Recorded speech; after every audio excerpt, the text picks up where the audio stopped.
Hi hello everyone, welcome to Nattapathira video. ഞാനിപ്പോൾ ബാംഗ്ലൂരാണ്. ഒരു ക്രിക്കറ്റ് മാച്ച് കളിക്കാൻ വേണ്ടി വന്നതാണ്. ഞാൻ എൻ്റെ കാറിലും അല്ല, അതുകൊണ്ട് ലൈറ്റിൻ്റെ അവസ്ഥയൊന്നും എന്താണെന്ന് എനിക്കൊരു പിടുത്തമില്ല. ഫ്രണ്ടിൻ്റെ കാറിലാണ് ഞാൻ ഇന്ന് കയറി പോകുന്നത്. സോ നാളെ രാവിലെ മാച്ചൊക്കെ കളിക്കാനുള്ളതുകൊണ്ട് ഈ വീഡിയോ ഇപ്പോൾ അപ്ലോഡ് ആവുന്നൊരു പിടുത്തമില്ല. നട്ടപ്പാതിര വീഡിയോ ആയിട്ടോ നട്ടപ്പുലർച്ച വീഡിയോ ആയിട്ടൊക്കെ നിങ്ങൾ കണ്ടാൽ മതി.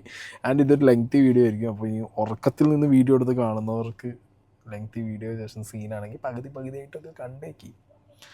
അശ്വന്ത് കോക്ക് മൂവി റിവ്യൂസിനായിട്ട് ബന്ധപ്പെട്ടൊരു കോണ്ടൻ്റാണ്. അതുകൊണ്ട് അശ്വന്ത് കോക്ക് 1,00,000 വാങ്ങി എന്ന് പറഞ്ഞ് അംഗം അട്ടഹാസം എന്ന് പറഞ്ഞ സിനിമയുടെ ക്രൂ മാധവ് സുരേഷും അതിൻ്റെ പ്രൊഡ്യൂസറൊക്കെ വന്നിരുന്ന് അശ്വന്ത് കോക്ക് നെഗറ്റീവ് റിവ്യൂ പറയാതിരിക്കാൻ 1,00,000 രൂപ ചോദിച്ചു വാങ്ങി എന്നുള്ളതും പറഞ്ഞാണ് വന്നിരുന്നത്.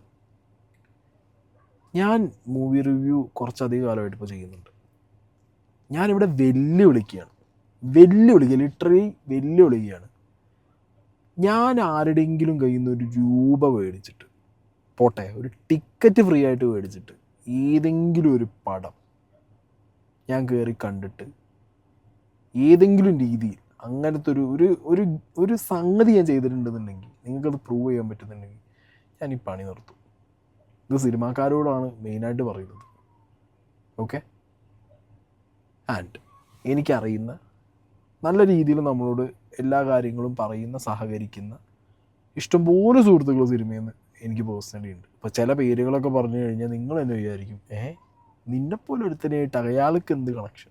പക്ഷെ അങ്ങനെയല്ല, നമ്മളെയായിട്ട് വളരെ നല്ല രീതിയിലുള്ള ഒരു എക്കോസിസ്റ്റത്തിനകത്ത് ഇരുന്നു കൊണ്ട് തന്നെ കോ എക്സിസ്റ്റിംഗ് എന്നുള്ളത് നല്ല രീതിയിൽ മനസ്സിലാക്കുന്ന, നമ്മൾ പറയുന്ന ഓരോ കാര്യങ്ങളും അതിൻ്റെ പോസിറ്റീവ്സ് അല്ലെങ്കിൽ നമ്മൾ പറഞ്ഞതിൽ മിസ്റ്റേക്ക് ഉണ്ടെങ്കിൽ നമ്മളെ തിരുത്തിയിട്ടൊക്കെ പോകുന്ന നല്ല നല്ല ടെക്നീഷ്യൻസ് ഉണ്ട്, നല്ല ആക്ടേഴ്സ് ഉണ്ട് മലയാളം സിനിമയ്ക്കകത്ത്. ബട്ട് വെരി അൺഫോർച്ചുനേറ്റ്ലി ചില പ്രൊഡ്യൂസേഴ്സ്, ചില നടന്മാർ അവരുടെ സിനിമ പൊട്ടിക്കഴിഞ്ഞാൽ അവർക്ക് ആക്സെപ്റ്റ് ചെയ്യാൻ പറ്റില്ല. മേ ബി ചില പ്രൊഡ്യൂസേഴ്സ് ബാക്ക് ഫണ്ടിങ് എടുത്തതായിരിക്കാം, അല്ലെങ്കിൽ വേറെ എവിടെയെങ്കിലുമൊക്കെ കാശ് വട്ടിപ്പലിശയ്ക്ക് കൊണ്ടുവന്നൊക്കെ എടുത്തതായിരിക്കും. നാട്ടുകാരുടെ പോക്കറ്റിലിരിക്കുന്ന കാശ് വാശി പിടിച്ച് എല്ലാം 100 കോടി എൻ്റെത് അടുപ്പിക്കണം, ഞാൻ നിങ്ങളെ വിശ്വസിച്ച് വന്നാണെന്നുള്ള ഡയലോഗൊന്നും ഇപ്പോൾ വർക്കാവില്ല. ചില നടന്മാരെ, എസ്പെഷ്യലി മാധവ് സുരേഷിനെ പോലുള്ളവർ ഫാദ് ഫാസിലിനെ കണ്ടു പഠിക്കണമെന്നാണ് എനിക്ക് പറയാനുള്ളത്. ടാലൻ്റ് ഇല്ലേ, അല്ലെങ്കിൽ പറ്റുന്നില്ലേ പരിപാടി, ടൈം എടുത്ത് പഠിച്ച് വന്ന് ചെയ്യുക. അല്ലാതെ വല്ലവൻ്റെയും കാശെടുത്ത് സിനിമയിൽ അഭിനയിച്ച് അതൊന്ന് പഠിച്ചുണ്ടാക്കിയിട്ട് വലിയ ആളാവാമെന്ന് വിചാരിക്കുന്നത് അത്ര വലിയ സ്കീമൊന്നുമല്ല. ഓക്കെ, അപ്പോൾ നമുക്ക് പോയി നോക്കാം എന്താണ് ഇവന്മാർ പറഞ്ഞുകൊണ്ടിരിക്കുന്നത്. അതും അശ്വന്ത് കോക്ക് 1,00,000 രൂപ വാങ്ങി എന്നൊക്കെ പറഞ്ഞു കഴിഞ്ഞാൽ പൊന്നു മക്കളെ, ഇത് നിങ്ങളൊക്കെ കഥ. പിന്നെ കമൻറ്റ് ബോക്സിനകത്തൊക്കെ നിങ്ങൾ ശ്രദ്ധിച്ചിട്ടുണ്ടാവും, ഈ അടുത്ത കാലത്തൊക്കെ ഏതെങ്കിലും ഒരു പടത്തിന് നമ്മൾ റിവ്യൂ ഇട്ട് കഴിഞ്ഞാൽ അപ്പോൾ കാശ് മേടിച്ചില്ലേ എന്ന് പറഞ്ഞാൽ ബോട്ട് കമൻറ്റ്സ് കാണാം. ഇതൊക്കെ ഒരു തരം PR-ing ആണ്. അതൊക്കെ ആ ഒരു പാറ്റേൺ കാണുന്നവർക്ക് നിങ്ങൾക്കത് കൃത്യമായിട്ട് മനസ്സിലാക്കാനും പറ്റും. ഓക്കെ, അതാണ് നമുക്ക് ഇവർ കൊടുത്ത പ്രസ് മീറ്റ് ഒന്ന് കാണാം. അപ്പോൾ ഇതിൽ ഏതാണ്ട് 1 വർഷത്തോളം നമ്മുടെ പ്രയത്നമാണ് ഒറ്റ ദിവസം കൊണ്ട് നമുക്ക് നഷ്ടമായത്. ഏതാണ്ട് 200ഓളം ആൾക്കാർ നേരിട്ടും അല്ലാതെയും ഇതിനു വേണ്ടി പ്രവർത്തിച്ചിട്ടുണ്ട്. ഇതിന്റെ ബഡ്ജറ്റ് എന്ന് പറയുന്നത് ഏതാണ്ട് 4,50,00,000 രൂപയോളം ആയിട്ടുണ്ട്. അപ്പോൾ ഇത്തരത്തില് ഒരു മൂവി നമ്മൾ ചെയ്യുമ്പോൾ ഒരിക്കലും ഇത്തരത്തിലൊരു കാര്യം സംഭവിക്കും എന്ന് നമ്മൾ ഒരിക്കലും പ്രതീക്ഷിച്ചിട്ടില്ല. ആദ്യം നമ്മൾ ഈ മൂവി 8-ാം തീയതി റിലീസ് ചെയ്യാനായിട്ട് തീരുമാനിക്കുകയും ആദ്യത്തെ ഷോ രാവിലെ 10 മണിക്ക് ഫിക്സ് ചെയ്യുകയും ചെയ്തു. അത് എറണാകുളം വനിതാ തിയേറ്ററിലാണ് നമ്മൾ പ്ലാൻ ചെയ്തത്. അപ്പോൾ ശരിക്കും പറഞ്ഞാൽ ബുക്ക് മൈ ഷോയിൽ 6-ാം തീയതി നമ്മൾ ബുക്കിംഗ് ഓപ്പൺ ചെയ്യുകയും, എന്നാൽ ഈ വനിതാ തിയേറ്ററിലെ ബുക്കിംഗ് ശ്രമിക്കുമ്പോൾ അത് നടക്കാതെ വരികയും ചെയ്തിട്ടുണ്ട്. ഷോയുടെ ടൈം 12:45 കാണിക്കുകയും നമ്മളോട് 10 മണിയെന്ന് പറയുകയും ചെയ്തിട്ടുണ്ട്. അപ്പോൾ നമ്മൾ 10 മണിക്ക് പ്ലാൻ ചെയ്യുകയും നമ്മൾ ടിക്കറ്റ് ബുക്ക് ചെയ്യാനായിട്ട് ശ്രമിക്കുമ്പോൾ പിന്നെ അത് സിസ്റ്റം എന്തോ ഇറവാണ്, പറ്റുന്നില്ല, ഉടൻ തന്നെ മാറ്റും എന്ന് പറയുകയും കൃത്യം അന്നേ ദിവസം 8-ാം തീയതി 9 മണിക്ക് ബുക്ക് ചെയ്യാനായിട്ട് കഴിയുകയും ചെയ്തിട്ടുണ്ട്. വാസ്തവത്തിൽ പിന്നെ ഷോ ടൈം 12:45 എന്ന് പറഞ്ഞപ്പോൾ ശരിക്കും നമ്മൾ ഇൻവൈറ്റ് ചെയ്ത ആൾക്കാർക്ക് പോലും എത്തിപ്പെടാൻ പറ്റിയിട്ടില്ല. അതെന്താണ് അതിന്റെ പിന്നിലെ കാരണം എന്നുള്ളത് അന്വേഷിക്കേണ്ടതായിട്ടുണ്ട്. ഓക്കെ, ഒന്ന് ഇങ്ങനെ പ്രസ് മീറ്റ് വിളിച്ചിട്ട് 1, 2, 3 എന്ന് പറഞ്ഞിട്ട് ഇങ്ങനെ അനുഭവിച്ച പ്രശ്നങ്ങൾ എന്ന് പറഞ്ഞിട്ട് പറഞ്ഞതിൽ ആദ്യത്തെ വിഷയമാണ് കേട്ടോ അത്. ഇതിൽ തന്നെ നമുക്കൊരു കാര്യം മനസ്സിലാക്കാം, ഇങ്ങനെ ഒരു അത്തും പുത്തും ഇല്ല. കാശ് കയ്യിലുണ്ട്, സിനിമയിൽ കാശിട്ട് ബിസിനസ്സാക്കി കാശിട്ട് കാശ് വാങ്ങല എന്ന് പറഞ്ഞു വന്ന ഒരു ഐറ്റമാണ് ഇങ്ങനെയെന്നാണ് എനിക്ക് പേഴ്സണലി ഫീൽ ചെയ്യുന്നത്. അല്ലെങ്കിൽ എഴുതുന്നുണ്ട്, അപ്പോൾ എഴുത്തിലൂടെ രക്ഷപ്പെടാം, സിനിമയിലൂടെ രക്ഷപ്പെടണം, ദാറ്റ്സ് ഇറ്റ്. എടി എന്തെങ്കിലുമൊക്കെ കൊടുത്തിട്ട് സിനിമയിൽ നിന്ന് രക്ഷപ്പെടാൻ പറ്റുമോ? ക്വാളിറ്റിയിൽ എന്തെങ്കിലും സാധനങ്ങൾ കൊടുക്കണ്ടേ? ഇപ്പം തന്നെ നിങ്ങൾ ആലോചിച്ച് ഒരു തിയേറ്ററിൽ ബുക്ക് മൈ ഷോ പറഞ്ഞ ഒരു ആപ്പിനകത്ത് like some kind of technical glitch ആയിരിക്കാം, അത് അവരോട് പോയി ചോദിച്ച് അത് അവിടെ സോർട്ട് ചെയ്ത് തീർക്കേണ്ട പരിപാടി. അതിലൊരു ദുരൂഹത ഉണ്ട് എന്നൊക്കെ പറയുമ്പോഴത്തേക്ക് കമോൺ, ഫ്രസ്ട്രേഷൻ്റെ പീക്കിൽ ഇരുന്നുകൊണ്ട് സംസാരിക്കുക എന്നുള്ളത് തുടക്കം കേട്ടാൽ തന്നെ നമുക്ക് മനസ്സിലാക്കാൻ പറ്റും. അടുത്ത കേൾക്കാം. മെയ് 8 റിലീസായ സിനിമയാണ് അംഗം അട്ടഹാസം. മാധവ്, സുരേഷ്, ഷൈൻ ടോം ചാക്കോ, സൈജു കുറുപ്പ്, അങ്ങനെ ഒരു വലിയ താരനിര അണിനിരുന്ന ഒരു ആക്ഷൻ മൂവിയായിരുന്നു. മലയാള സിനിമയിൽ ഒരിക്കലും നടക്കാൻ പാടില്ലാത്ത ചില പ്രവണതകളാണ് ആ സിനിമ റിലീസായപ്പോൾ ആ സിനിമയ്ക്ക് മേൽ സംഭവിച്ചത്.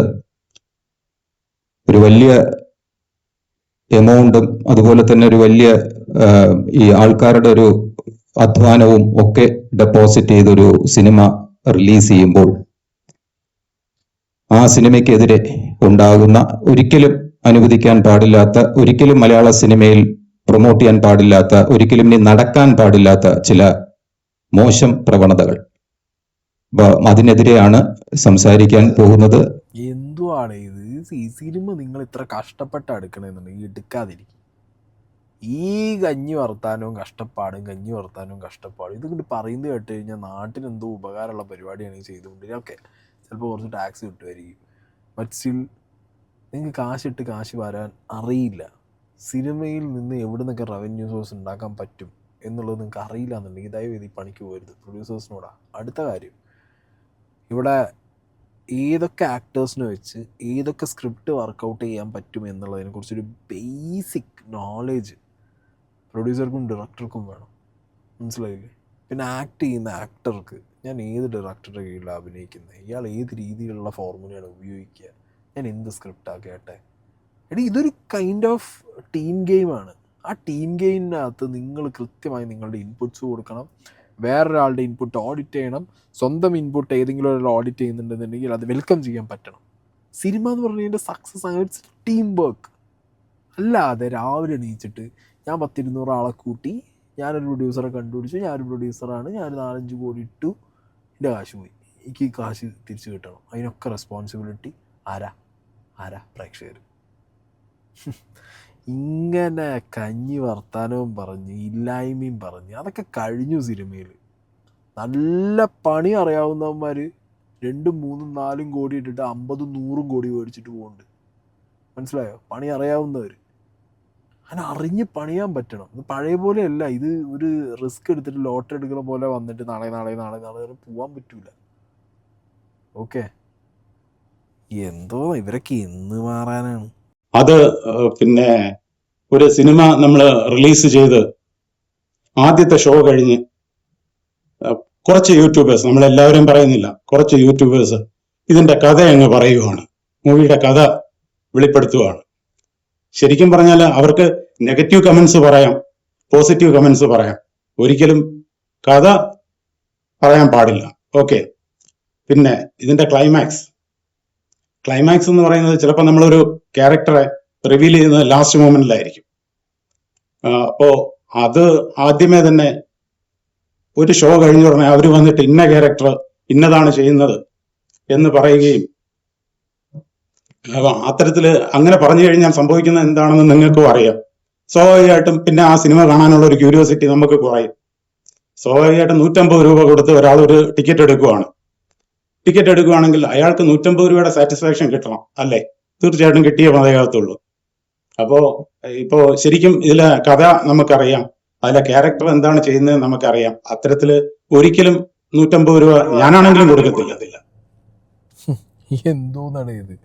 അതായത് ഒരു സിനിമ ഒപ്പീനിയൻ ഒരാൾ പറയാം, ഔട്ട് ആൻഡ് ഔട്ട് കഥ പറയുകയാണെങ്കിൽ നാട്ടുകാർ തന്നെ കമൻറ്റ് ബോക്സിൽ അത് വഞ്ഞിക്കിടും. മാക്സിമം സ്പോയിലേഴ്സ് ഒഴിവാക്കിയിട്ട് സംസാരിക്കാനാണ് നമ്മളെല്ലാവരും ശ്രദ്ധിക്കുക. ഒന്ന്. രണ്ടാമത്തെ കാര്യം, ഇപ്പോൾ ഇങ്ങനെ പറഞ്ഞല്ലോ ഒരു ക്യാരക്ടർ വരുന്നത് ക്ലൈമാക്സിലാണ്. ക്ലൈമാക്സിൽ ആ ക്യാരക്ടർ വരുമ്പോൾ അത് നിങ്ങൾ ആദ്യമേ റിവ്യൂവിൽ പറഞ്ഞാൽ ഇവിടെ വലിയ വലിയ സിനിമയിലെ ക്യാമിയോ റോളുകൾ വരെ ഫസ്റ്റ് ഡേ ഫസ്റ്റ് ഷോ കഴിഞ്ഞ് കഴിഞ്ഞാൽ ലീക്കാണ്. ഒന്നും കൊടുത്ത് സിസ്റ്റത്തിനെ കൊണ്ട് ചെയ്യാൻ പറ്റുന്നില്ല. അതിവിടെ റിവ്യൂവേഴ്സ് ഇരുന്ന് ലീക്കാക്കുന്നതല്ല. മനസ്സിലായോ? ചില ഫാൻസും തിയേറ്ററിൽ കയറുന്ന ആൾക്കാരും കൂടി കയറിയിട്ടാണ് ഈ ഫസ്റ്റ് ഡേ ഫസ്റ്റ് ഷോ കഴിഞ്ഞ് ഇത് ലീക്കാക്കി വിടുന്നത്. ഞാൻ ചിലതിൽ സിനിമാക്കാർ തന്നെ എന്ത് ചെയ്യുന്നുണ്ട്, ഇത് ലീക്കാക്കി പുറത്തടിക്കും ഒരു ഹൈപ്പ് കിട്ടാൻ വേണ്ടി. ഒന്നും സിമ്പിൾ എക്സാമ്പിൾ പറഞ്ഞാൽ അതിരടി സിനിമയിൽ ഹാഷിറിൻ്റെ ക്യാമിയോ റോൾ, ഇത് എല്ലാവരും പറഞ്ഞു ഇത് ഹാഷിറാണ് എന്നുള്ളത്. Okay, first day first show കഴിഞ്ഞിട്ട് റിവ്യൂ പറയുന്നവരും അല്ലാത്തവരും ഒക്കെ ഇത് ഹാഷിറാന്ന് പറഞ്ഞു. പക്ഷെ ഹാഷിർ എന്ത് ചെയ്യുന്നു എന്നുള്ളൊരു എക്സൈറ്റ്മെൻ്റ് ഉണ്ട് ആ സിനിമയ്ക്ക്. എവിടെയാണ് അത് പീക്ക് ചെയ്യുന്നത്, മനസ്സിലായില്ലേ? അങ്ങനത്തെ ഒരു സാധനം ഉണ്ട് അതിനകത്ത്. അങ്ങനത്തെ ഒരു എലമെൻറ്റ് തരുന്നൊരു നടൻ നിങ്ങളിലുണ്ടോ ഈ സിനിമയ്ക്കകത്ത്? ഇനി ഇത് അങ്ങനെ ഒരു മൊമെൻ്റ് ഉണ്ടെന്ന് വെച്ചാൽ അതിന് ഹൈ ഉണ്ടോ? ഇതൊന്നും ഇല്ലാത്തൊരു പടം എന്ത് കോപ്പിന് വേണ്ടി കയറി കാണുന്ന പറയുന്നത്. ഞാനിപ്പോൾ ഈ പടം കണ്ടിട്ട് ഞാൻ റിവ്യൂ ചെയ്തിട്ടില്ല. താല്പര്യം, ഞാൻ ഇങ്ങനത്തെ പണി നിർത്തിയത്. ഞാൻ ഒരിടയ്ക്ക് എല്ലാ സിനിമയും കണ്ട് റിവ്യൂ ചെയ്തത്. ഇപ്പം എന്താ പരിപാടി അറിയോ? അത്യാവശ്യം മെയിൻ പടങ്ങൾ കാണും. പിന്നെ എനിക്ക് കാണാൻ തോന്നിയ പടങ്ങൾ കണ്ടാൽ തോന്നിയാൽ പറയും. കാരണം ഇവന്മാരെ കരച്ചിൽ സഹിക്കാൻ വയ്യ. ഒരു ഫോർമുലയും അറിയില്ല പടം എങ്ങനെ ഹിറ്റാക്കണം, ഏത് രീതിയിൽ കൊണ്ടുപോകണം. ഇപ്പം മാർക്കോ എന്ന് പറഞ്ഞൊരു മൂവി, അതിലെല്ലാവരുടെയും എഫേർട്ട് ഉണ്ട്. പക്ഷേ ഷെരീഫ് എന്ന് പറഞ്ഞ പ്രൊഡ്യൂസറുടെ എഫേർട്ട് വാസ് ലൈക്ക് ഇവിടെയാണ് നിൽക്കുന്നത്. ഒരു പടം ഹിറ്റാക്കാൻ അയാളിട്ട ഒരു എഫേർട്ട് ഉണ്ട്. ഈവൻ PR-നാണെങ്കിൽ പോലും അയാളാണ് കംപ്ലീറ്റ് ആ സാധനത്തിൻ്റെ എല്ലാ സാധനവും സ്കെച്ച് ചെയ്ത് പ്ലാൻ ചെയ്തത്. അങ്ങനത്തെ പ്രൊഡ്യൂസേഴ്സ് ഉണ്ട്. വിജയ് ബാബു ഒരു പടം ഇറങ്ങുന്നതിന് മുന്നേ ഏതൊക്കെ രീതിയിൽ ആ സാധനം മാർക്കറ്റ് ചെയ്യാം, എത്രയൊക്കെ രീതിയിൽ അതിന് അയാൾക്ക് പൈസ ഉണ്ടാക്കാൻ പറ്റും എന്നുള്ളതൊക്കെ നോക്കി അറിഞ്ഞ് കണ്ട് കളിക്കുന്ന ഒരാളാണ് ഇൻഡസ്ട്രിക്കകത്ത്. അങ്ങനെ എണ്ണം പറഞ്ഞ കുറേ പ്രൊഡ്യൂസേഴ്സ് ഉണ്ടടാ. ഇവർക്കൊക്കെ അറിയാം പണി. ഇവർ കൃത്യമായിട്ട് എന്ത് ചെയ്യാറുണ്ട്. അങ്ങനെ ഒന്നും നിങ്ങൾക്ക് പറ്റുന്നില്ല. നിങ്ങൾ ന്യൂ കമറാണ്. 4 കോടി 5 കോടി ബഡ്ജറ്റ് നിങ്ങളെ കയ്യിലുണ്ടെങ്കിൽ നിങ്ങൾ Madhav Suresh is a flop. നാളുകളിൽ റെഡി ആവുമായിരിക്കും, റെഡി ആവണം. മനസ്സിലായോ? തളർന്നു പോകാൻ പാടില്ല. അതാ ഞാൻ നേരത്തെ പറഞ്ഞത്. Fahadh Faasil is an example, perfect example. വന്നു മൂവി റിവ്യൂ പരിപാടികളും ഒന്നുമില്ല, സോഷ്യൽ മീഡിയ ഒന്നുമില്ല, എന്നിട്ട് പോലും അട്ടഞ്ചാൻ പറഞ്ഞ ഊക്ക് കിട്ടിയിട്ടാണ് ഫഹദ് ഫാസിൽ പോയത്. അത് കഴിഞ്ഞിട്ടുള്ള തിരിച്ചുവരവിൽ പഠിച്ചാൽ വന്നേ. ഞാൻ പറയുമ്പോൾ യു ടേക്ക് എ ബ്രേക്ക് മാൻ. അല്ലെങ്കിൽ മാധവ് സുരേഷിനെ പോലുള്ള ഒരു ആക്ടറിനെ നിങ്ങൾ 4 കോടി ഇൻവെസ്റ്റ് ചെയ്ത് കൊണ്ടുവന്ന് ആ പടം ഹിറ്റാക്കി അതിന് രക്ഷപ്പെടും എന്നൊക്കെ തിങ്ക് ചെയ്യുന്നുണ്ടെന്നുണ്ടെങ്കിൽ you are a fail producer. ഫെയിലാണ് നിങ്ങൾ പൂജ്യമാണ്. കഷ്ടം തന്നെ, ഒന്നും പറയല്ല. കാരണം ഞാൻ പറഞ്ഞല്ലോ, ഒരു ഫോർമുല അറിയില്ല. ജസ്റ്റ് മാധവ് സുരേഷ് ബ്രാൻഡ് ചെയ്യുക. അയാൾ സ്വന്തമായിട്ട് ബ്രാൻഡല്ല. ഇപ്പോഴും അയാളെ ബ്രാൻഡ് കിടക്കുന്ന അച്ഛൻ്റെ പേരില്ല. പിന്നുള്ളത് ആ നെഗറ്റീവ് സാധനം. ഗുണ്ടകളല്ല. വൺസ് ഇറ്റ് കം അത് പോകാൻ ഭയങ്കര സമയം പിടിക്കും. അതിന് അത്രയും എക്സ്ട്രീം സാധനം ഡെലിവർ ചെയ്യണം. അങ്ങനത്തെ ഒരു കപ്പാസിറ്റിയിൽ ആ ചങ്ങാതി വളർന്നിട്ടില്ല എന്നാണ്. എന്നിട്ടും അവനെ കണ്ടുകൊണ്ട് പോയിട്ട് 4 കോടി ഇത്രയൊക്കെ നിങ്ങൾ ഇൻവെസ്റ്റ് ചെയ്തു എന്ന് പറയുമ്പോണ്ടല്ലോ, എന്നിട്ട് നിങ്ങൾ വന്നിട്ട് പറയുകയാണ് ഈ പടം പൊട്ടാൻ കാരണം ഇതിലെ പല കാര്യങ്ങളും റിവ്യൂവേഴ്സ് റിവീൽ ചെയ്തു, മറ്റൊരു ചെയ്തു, അതുകൊണ്ടാണ് ഇത് പൊട്ടിപ്പോയെന്നൊക്കെ പറഞ്ഞത്. ബ്ലണ്ടറാണ്, ബ്ലണ്ടർ. കാര്യം എന്ന് വെച്ചാൽ ഇപ്പോൾ നമ്മളിപ്പം 150 രൂപ കൊടുത്താൽ നമ്മളൊരു ടൈം സ്പെൻഡ് ചെയ്യാനാണ് നമ്മൾ പോകുന്നത്, അല്ലേ? തീർച്ചയായിട്ടും.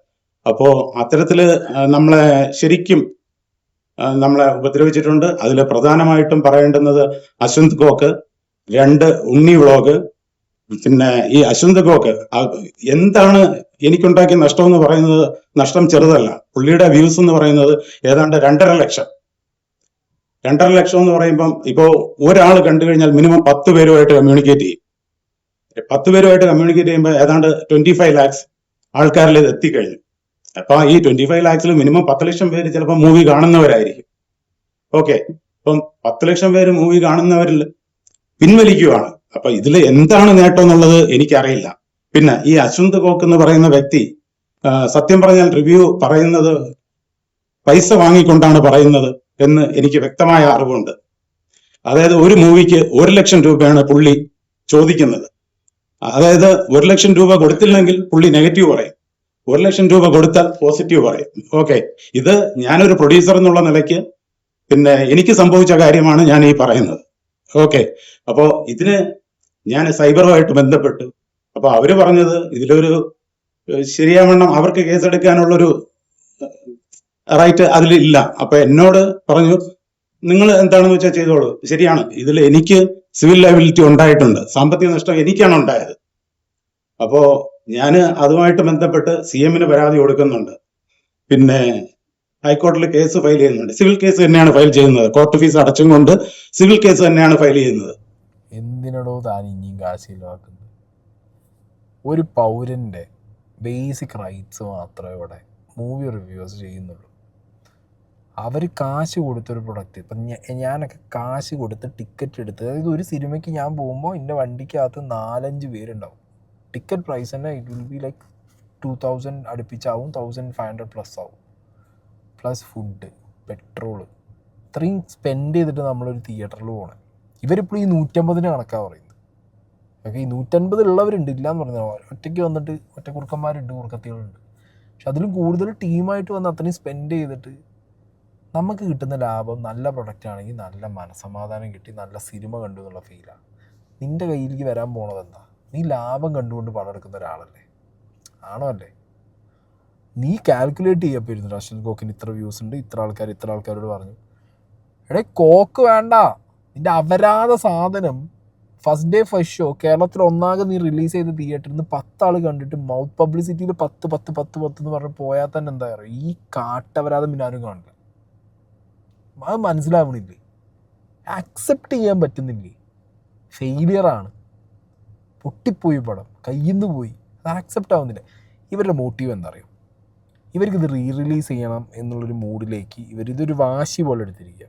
എനിക്കറിയില്ല ഈ പ്രൊഡ്യൂസർ ആരാണ് ഈ റിലീസിന് വേണ്ടി കൺവിൻസ് ചെയ്തത്, ഈ കേസ് കൊടുക്കാൻ കൺവിൻസ് ചെയ്തതെന്നുള്ളത് എനിക്കൊരു പിടുത്തമില്ല. ഇതെന്നും എവിടെയും നിൽക്കാൻ പോകുന്നില്ല, സ്റ്റാൻഡ് ചെയ്യില്ല, മനസ്സിലായോ? അപ്പോൾ ഇവർക്കിത് റിലീസ് ചെയ്യണം എന്നുള്ളത് 10 ജനങ്ങളെ അറിയിക്കണം. അതിനൊരു അശ്വന്ത് കോക്ക് 1 ലക്ഷം വാങ്ങി, ഉണ്ണി വ്ളോഗ്സിനെ പറയുക, റിവ്യൂസിനെ മൊത്തത്തിൽ പറയുക. ഈ ഒരു സ്കീമിന് വേണ്ടി വന്നിരുന്നതാണ്. ഇന്ന് ഈ പത്രസമ്മേളനം മൊത്തം കാണുന്നവർക്ക് എല്ലാവർക്കും ഇത് കത്തി. ഓക്കെ, പിന്നെ ഒരു പത്രസമ്മേളനം വിളിക്കുകയാണ്, എന്നിട്ട് അതിലൊരു വ്യക്തി കാശ് വാങ്ങി എന്ന് പറയാം. നീ ഇത്ര സത്യസന്ധനും കാശ് മുടക്കുന്നവനും സിനിമയുടെ അതും അഡ്വക്കേറ്റ് ആണല്ലോ, ഇയാൾ അഡ്വക്കേറ്റാണ്. മിനിമം മാന്യത, ഉളുപ്പുണ്ടെങ്കിൽ മിനിമം മാന്യത എന്താ? കാശ് ഏത് വഴിക്ക് വാങ്ങി, കൊടുത്തത് എങ്ങനെ കൊടുത്തു, പ്രൂഫ്, ഡിജിറ്റൽ പ്രൂഫ് ഉണ്ടെങ്കിൽ അത്, ഓൺലൈൻ ട്രാൻസാക്ഷൻ ആണെങ്കിൽ അത്, ഇനി അല്ല ബൈ ഹാൻഡ് ആരുടെയെങ്കിലും കയ്യിൽ കൊടുത്ത് വിട്ടാണെങ്കിൽ അത്, ഇനി അത് അശ്വന്ത് കോക്ക് ചോദിപ്പിച്ചതാണെന്നുണ്ടെങ്കിൽ അത്, എന്താണെങ്കിലും ഒരു പ്രൂഫ് ഇല്ലാതിരിക്കാൻ ദൃശ്യം സിനിമയൊന്നും അല്ലല്ലോ, ജോർജ് കുട്ടിയും ടീമും ആണോ? അല്ലല്ലോ. എന്തെങ്കിലും ഒരു പ്രൂഫ് തൻ്റെ കയ്യിൽ വേണം. അത് തൻ്റെ കയ്യിലില്ല. ചുമ്മാ വന്നിരുന്ന് കസേരയിൽ ചാരി ഇരുന്നിട്ട് പറയുക 1,00,000 രൂപ. ഉളുപ്പും നാണവും മാനവും ഉണ്ടെന്നുണ്ടെങ്കിൽ ഇതിൻ്റെ പ്രൊഡ്യൂസറോട് ഞാൻ പറയുകയാണ്, നിന്നെ ചിലപ്പോൾ അശ്വന്ത് കോക്കിനെ അറിയാമെന്ന് പറഞ്ഞാൽ ആരെങ്കിലും പറ്റിച്ചിട്ടുണ്ടാവും മോനെ, മനസ്സിലായോ? അല്ലാതെ നിൻ്റെ കയ്യിൽ പ്രൂഫ് ഇല്ലാതെ വന്നിരുന്ന് താൻ അഡ്വക്കേറ്റ് ആണെന്നുള്ളതിൻ്റെ മിനിമം ബുദ്ധിയിൽ താൻ ചിന്തിക്കുക. എന്നിട്ട് താൻ ഇമാതിരി എന്താ പറയുക പൂച്ചാണ്ടി അടിച്ചിറക്ക്. ഞാൻ എഗെയിൻ നിൻ്റെ ഒപ്പമുള്ള ആരെങ്കിലും നിന്നോട് എന്ത് പറഞ്ഞിട്ടുണ്ടാവും, നല്ല സിനിമയോ അശ്വന്ത് കോക്കും ബാക്കി റിവ്യൂസും പൊട്ട പറഞ്ഞുകൊണ്ടാ ഓടാഞ്ഞതെന്നൊക്കെ പറഞ്ഞ് കൺവിൻസ് ചെയ്തിട്ടുണ്ടാവും. Please, it's a request. തല്ലിപ്പൊളിയാണ്, ഇറക്കി വിടാൻ നിൽക്കരുത്. ഇനി രണ്ടാമത് റിലീസ് ഒന്നും ചിന്തിച്ചു പോകരുത്. ഇപ്പോൾ ഏതെങ്കിലും ഒരു പടം എടുക്കാൻ തട്ടുമുട്ടി ഒരു പടം എടുക്കാനുള്ള ഒരു കാശൊക്കെ ചിലപ്പോൾ മൂന്നാമത്തെ ഒരു പടത്തിനായി. ഇത് ഇയാളെ 2ാമത്തെ പടമാണ്, ആയതും മെച്ചമൊന്നുമില്ല. ഇത് 3ാമത്തെ പടമാണ്. ഇനിയിപ്പോൾ എടുക്കാൻ പോണ പടത്തിന് ഇത് 2ാമത്തെ പടം, ഇനി എടുക്കാൻ പോകുന്ന 3ാമത്തെ പടത്തിന് ചിലപ്പോൾ വല്ലതും തട്ടിക്കൂട്ടിയിട്ട് ഒരു പടം എടുക്കാനുള്ള കാശുണ്ടാവും. കേസിന് പോയാൽ അതും തന്നെ പോകും. കാരണം ഒന്നും ഇവിടെ സംഭവിക്കാൻ പോകുന്നില്ല. പിന്നെ പോലീസുകാരുടെ അടുത്തും സൈബർ സെല്ലിൻ്റെ അടുത്തും പോയിട്ട് വരെ തനിക്കൊരു തെളിവ് കാണിച്ചു കൊടുത്തിട്ട് കോക്കിനെതിരെ കേസെടുപ്പിക്കാൻ പറ്റാത്തത് കൊണ്ടാണ് ഇതേപോലെ വന്നിരുന്ന് പണ്ട് മറ്റേ സിനിമയിൽ അക്കരയിൽ സോമം നിന്ന് വെടിവെക്കുമല്ലോ, അങ്ങനെ അതുപോലെ വെടിവെച്ചിട്ട് പോയത് 1,00,000 എന്ന് പറഞ്ഞിട്ട്. കാരണം ഇനി ഒരാളിനും ഇത്തരത്തിലൊരു ബുദ്ധിമുട്ടുണ്ടാകാൻ പാടില്ല. കാര്യം ഇപ്പോൾ 4 കോടി 4.5 കോടി രൂപ മുടക്കിയതിന് ശേഷം എനിക്ക് ഈ കോർട്ട് ഫീസ് കൂടെ അടച്ച് ഈ സിനിമ വൈൻഡപ്പ് ചെയ്യുന്നതിലാണ് എനിക്ക് താല്പര്യം. ഏതോ കുലിക്കുക വീണ മരം തോന്നുന്നുണ്ട് വീട്ടിൽ പൈസ തന്നെ. 4 കോടി ഒന്നും വിഷയമല്ല. 4 കോടി മുടക്കി ഇനിയിപ്പോൾ ഞാൻ കേസും കൂടി നടത്തിയിട്ട് ഈ സിനിമേൻ്റെ ബാക്കിൽ നിന്ന് പോകുന്നൊക്കെ. ആരടാ അവനൊക്കെ. പിന്നെ ഇവരിപ്പോൾ ഈ 4 കോടി 5 കോടി മുടക്കി എന്ന് പറയുന്നുണ്ട്. എന്തോ നമ്മളൊക്കെ പോയിട്ട് രാവിലെ ഈ പ്രൊഡ്യൂസറെ വീണ്ടും വിളിച്ച് ചേട്ടാ ഒരു 4.5 കോടി മുടക്കുമോ, എനിക്കൊരു സിനിമ കാണാനാണ്, അത് മാധവ് സുരേഷിനെ വെച്ച് തന്നെ എടുക്കണമെന്ന് നമ്മൾ പോയി റിക്വസ്റ്റ് ചെയ്തതാണോ? ഇവന് തോന്നി ഇവൻ പോയി എടുത്ത് ഇവന് കാശുണ്ടാക്കണം എന്ന് തോന്നി. അതിബുദ്ധിക്ക് അത് മാധവ് സുരേഷിനെയും വെച്ച് ഒരു സുരേഷ് ഗോപി എഫക്റ്റൊക്കെ വരുമല്ലോ എന്ന് വിചാരിച്ചെടുത്തതായിരിക്കണം. ഊമ്പി എന്നിട്ടിപ്പോൾ ലാസ്റ്റ് വന്നിരുന്നിട്ട് ഇമാതിരി കോണേ കൊള്ളാം. ഇതിപ്പോൾ എന്താ പറയുക, ശരിക്കും ചെയ്യേണ്ടത് നാട്ടുകാരെല്ലാവരും ഏതെങ്കിലും പടം കണ്ടിട്ട് ഇഷ്ടപ്പെടാതായി കഴിഞ്ഞാൽ ടിക്കറ്റ് റീഫണ്ട് കൊടുക്കുന്ന രീതിയിൽ ഒരു സിസ്റ്റം ഉണ്ടാക്കിയെടുക്കണം നമ്മൾ. മനസ്സിലായില്ലേ? എന്നാലും ഇവൻ്റെയൊക്കെ അഹങ്കാരം തീരും. അപ്പം പഠിക്കും പാഠം. ഓക്കെ. ഇതെന്റെ 2ാമത്തെ മൂവിയാണ്. ഞാൻ ഇതിനോടുള്ള പാഷൻ കാരണം തന്നെയാണ് ഞാൻ ഈ മൂവി ചെയ്യുന്നത്.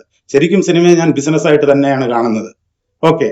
അപ്പോൾ എനിക്ക് സാമ്പത്തിക നഷ്ടം ഉണ്ടാക്കിയാൽ പിന്നെ എനിക്ക് ഇതിൽ നിൽക്കാൻ പറ്റത്തില്ല. ഞാനും നല്ല വേറൊരു വ്യക്തി വന്നാലും നിൽക്കാൻ പറ്റത്തില്ല. സാമ്പത്തിക നഷ്ടം എങ്ങനെ വരുന്നു? വല്ലവരും ചതിച്ചതാണെന്നുണ്ടെങ്കിൽ ആ ചതിച്ചതിൻ്റെ പ്രൂഫ് വേണം. അല്ലെങ്കിൽ തനിക്ക് പണി അറിയില്ല. പണം വാരാനാണ് ആവശ്യം എന്നുണ്ടെന്നുണ്ടെങ്കിൽ ദ ഹാർഡ് റിയാലിറ്റി താൻ മനസ്സിലാക്കേണ്ട. അല്ലെങ്കിൽ ഇയാളെ മുഖത്ത് നോക്കി ആരെങ്കിലും ഒന്ന് പറ, ഈ പ്രൊഡ്യൂസറെ മുഖത്ത് നോക്കിയിട്ട്, പണി അറിയാത്തവനെ ഇനിയെങ്കിലും പടം എടുക്കുമ്പോൾ ആ കഥ കേട്ട് ആരെ കാസ്റ്റ് ചെയ്യണം എന്നുള്ളതിന് മിനിമം ചിന്തിച്ചിട്ട് മാത്രം പടം എടുക്കുക എന്ന് അങ്ങോട്ടൊന്ന് ഇവൻ്റെ മുഖത്ത് നോക്കി പറഞ്ഞു കൊടുക്കാമെങ്കിലും പ്ലീസ്. അതുപോലും തിരിച്ചറിവില്ലേ ഇവർക്ക്? ആരെങ്കിലും കയറി മോട്ടറാക്കി വന്ന് മോട്ടറാവുമോ? മാധവനെ സംബന്ധിച്ച് മാധവ് ഇതിന്റെ ഒരു ഭാഗം മാത്രമാണ്. അല്ലാതെ മാധവനെ ടാർഗറ്റ് ചെയ്ത് ആണ് ഈ മൂവി ഇങ്ങനെ ആയിപ്പോയി എന്ന് പറയുന്നതിനോട് എനിക്ക് യോജിപ്പില്ല. ഓക്കെ. മാധവിന്റെ ഒരു ഭാഗം മാത്രമാണ്. ഭാഗം മീൻസ് മാധവ് ഇതിൽ സെൻട്രൽ ക്യാരക്ടർ ചെയ്തു. മാധവ് തീർച്ചയായിട്ടും ഇതിൽ എന്നോട് കോപ്പറേറ്റീവ് ആണ്. അതാണല്ലോ ഇപ്പോഴും നമ്മൾ ഒന്നിച്ചിരിക്കുന്നത്. ഓക്കെ. അപ്പോ ശരിക്കും മാധവന്റെ പാർട്ടെല്ലാം മാധവ് നന്നായിട്ട് ചെയ്തു. പക്ഷേ പിന്നെ മാധവ് ആയതുകൊണ്ടാണ് ഇത് ഇങ്ങനെ എന്ന് പറയുന്നതിലും അർത്ഥമില്ല. കാരണം ഇവിടെ ഒരു സൈജു കുറുപ്പ് ഉണ്ട്, പിന്നെ ഷൈൻ ടോം ഉണ്ട്. സൈജു കുറുപ്പാണെങ്കിലും ഇതിൽ നന്നായിട്ട് പെർഫോം ചെയ്തിട്ടുണ്ട്. സൈജു കുറുപ്പ് എന്നോട് വളരെ പൊളൈറ്റ് ആയിട്ടാണ് ബിഹേവ് ചെയ്തിട്ടുള്ളത്. ഷൈൻ ടോം, ഇവിടെ എല്ലാവരും പറയുന്നു ഷൈൻ ടോം ലൊക്കേഷനിൽ ഭയങ്കര പ്രശ്നമാണെന്ന്. ഒരു പ്രശ്നവുമില്ലായിരുന്നു, ഭയങ്കര കോപ്പറേറ്റീവ് ആയിരുന്നു. ഷൈൻ ടോം ഉണ്ട്, അതുപോലെ നമ്മളെ സൈജു കുറുപ്പുണ്ട്. രണ്ടും വെൽ എക്സ്പീരിയൻസ്ഡ് ആയിട്ടുള്ള ആക്ടേഴ്സ്. ഒറ്റയ്ക്ക് സിംഗിൾ ഹിറ്റുകൾ തന്ന ആൾക്കാരാണ്. ഒറ്റയ്ക്കൊരു സിനിമ ഉണ്ടാവാൻ കപ്പാസിറ്റി ഉള്ള ആൾക്കാരാണ്. ഇവരൊക്കെ വെച്ചുകൊണ്ട് നീ വീണ്ടും ഇവനെ വെച്ചെടുത്തല്ലോടെ ഈ മാധവ് സുരേഷിനെ. എന്ത് പൊട്ടനാടായി. ഇത്രയും പൈസയും മുടക്കിയിട്ട് നീ ആ ക്യാരക്ടർ ഒന്ന് ചേഞ്ച് ചെയ്താൽ പോരെ? അല്ലെങ്കിൽ ഈ പറഞ്ഞ നടന്മാരെ പിടിച്ചിട്ട് മെയിൻ ലീഡ് ആക്കിയാലും എനിക്ക് ഇത്രത്തോളം അടി കിട്ടില്ലായിരുന്നു. പ്ലീസ് അണ്ടർസ്റ്റാൻഡ് എങ്ങനെയുണ്ട് ഞാൻ ടെല്ലിങ് യു. തട്ട് പൊളിപ്പ് തല്ലിപ്പൊളിപ്പണം, മനസ്സിലായോ? അതുകൊണ്ടാണ് അത് വർക്കാവുന്നത്. അല്ലാതെ ഇവിടെ റിവ്യൂവേഴ്സ് പറഞ്ഞതുകൊണ്ടോ തൻ്റെ ക്ലൈമാക്സ് പുറത്ത് റിവീലായതുകൊണ്ടോ. ഇവിടെ വേൾഡ് സിനിമയിൽ തന്നെ നടക്കുന്ന ഏറ്റവും വലിയ പ്രശ്നം ഫസ്റ്റ് ഷോ കഴിഞ്ഞാൽ അതിൻ്റെ എല്ലാ ഈ പറഞ്ഞ ക്ലൈമാക്സ് അടക്കമുള്ള ട്വിസ്റ്റ് ആൻഡ് ടേൺസും പുറത്തു പോകും. ലോകമെമ്പാടും നടക്കുന്ന പ്രതിഭാസമാണ്. മനസ്സിലായില്ലേ? പൂട്ടിയെടുത്ത് വെക്കാൻ പറ്റുമെന്നില്ല ഈ സാധനം. മനുഷ്യൻ്റെ നാക്കാണ്, പറഞ്ഞു പോകും. അങ്ങനെ മൗത്ത് പബ്ലിസിറ്റി തന്നെ പോയിട്ടുണ്ടാവും ചിലപ്പോൾ. ഇവനൊക്കെ പറഞ്ഞു മനസ്സിലാക്കാൻ പാട്. CM നാളെ പരാതി കൊടുക്കുന്നുണ്ട്, ഇന്ന ബുദ്ധിമുട്ടാണ് ഉണ്ടായത്. അപ്പം ഇവർക്ക് ആരാണ് ഇതിനുള്ള അധികാരം കൊടുത്തിരിക്കുന്നത് ഇത്തരത്തിൽ കഥ പറയാനായിട്ട്? ഗവൺമെന്റിൽ നിന്ന് അങ്ങനെ ഏതെങ്കിലും ഒരു പോസ്റ്റ് ഉണ്ടോ? ഇവർ വന്നിട്ട് മൂവി കണ്ടിട്ട് പിന്നെ കഥ പറയണം അല്ലെങ്കിൽ എന്ന് അങ്ങനെ ഗവൺമെന്റ് എന്തെങ്കിലും ഒരു പോസ്റ്റ് ഇവർക്ക് കൊടുത്തിട്ടുണ്ടോ? അല്ലെങ്കിൽ തന്നെ എനിക്ക് ഇത്ര കിട്ടിയില്ലെങ്കിൽ ഞാൻ നെഗറ്റീവ് പറയും എന്ന് പറയുന്നത് അത് എന്തിനാണ് ഇവർ ഇങ്ങനെ പറയുന്നത്? അത് ഡയറക്റ്റ് അല്ല, ഇൻഡയറക്റ്റ് ആയിട്ട് ആൾ വഴിയാണ് പേയ്മെന്റ് ഒക്കെ ചോദിക്കുന്നത്. അപ്പൊ അത്തരത്തിൽ നമുക്ക് ഒരു തെളിവ് കൊടുക്കുക എന്ന് പറയുന്നത് പ്രയാസമാണ്. പക്ഷെ നമുക്ക് തെളിവ് കൊടുക്കാൻ പറ്റും. എനിക്ക് ഫിനാൻഷ്യൽ ലോസ് ഉണ്ടാക്കിയതിന് തെളിവ് കൊടുക്കാൻ പറ്റും. ഇൻഡയറക്റ്റ് ആയിട്ട് തന്നെ ആര് വിളിച്ചു? അശ്വന്ത് ഗോക്കിന് വേണ്ടി തന്നോട് നെഗോസിയേഷൻ നടത്തിയ വ്യക്തിയെ അശ്വന്ത് ഗോക്കിനെന്ന് അറിയണമല്ലോ.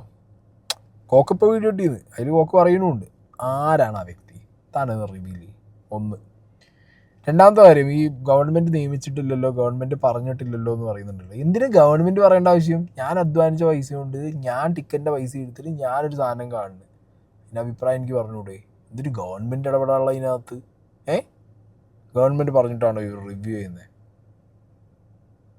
നീ ചോടി ചുമ്മാ വെറുതെ ഷോ. ഞാനിവിടെ പറയുകയാണ്, എന്റെ മൂവി ഞാൻ റിലീസ് ചെയ്യാനായിട്ട് ഞാൻ പ്ലാൻ ചെയ്യുന്നുണ്ട്. അതിന്റെ ക്ലൈമാക്സ് മാറ്റിക്കൊണ്ട്, അതായത് ഇതിന്റെ ക്യാരക്ടർ ഒക്കെ റിവീൽ ചെയ്തല്ലോ, അപ്പൊ അതിലൊക്കെ നമുക്ക് എന്ത് ചെയ്യാൻ പറ്റും എന്ന് നോക്കിക്കൊണ്ട് നമ്മളിത് റിലീസ് ചെയ്യുന്നതിനെ കുറിച്ച് പ്ലാൻ ചെയ്യുന്നുണ്ട്. ശരിക്കും പറഞ്ഞാൽ 8-ാം തീയതി റിലീസ് ചെയ്ത മൂവി 13-ാം തീയതി നമ്മള് തിരിച്ച് നമ്മള് പിന്നെ ഷോ നിർത്തി, നമ്മൾ ഒരു തിയേറ്ററിലും പിന്നെ ഓടിക്കണ്ട എന്ന് തീരുമാനം എടുക്കുകയായിരുന്നു. മനസ്സിലായില്ലേ? അപ്പം നമ്മൾ അത്തരത്തിൽ ഇനി ഒരാളിനും അത് ഉണ്ടാകണ്ട. റിലീസ് നമ്മൾ തീർച്ചയായിട്ടും പ്ലാൻ ചെയ്യുന്നുണ്ട്. മാധവും അത്തരത്തിൽ തന്നെയാണ് പറയുന്നത്.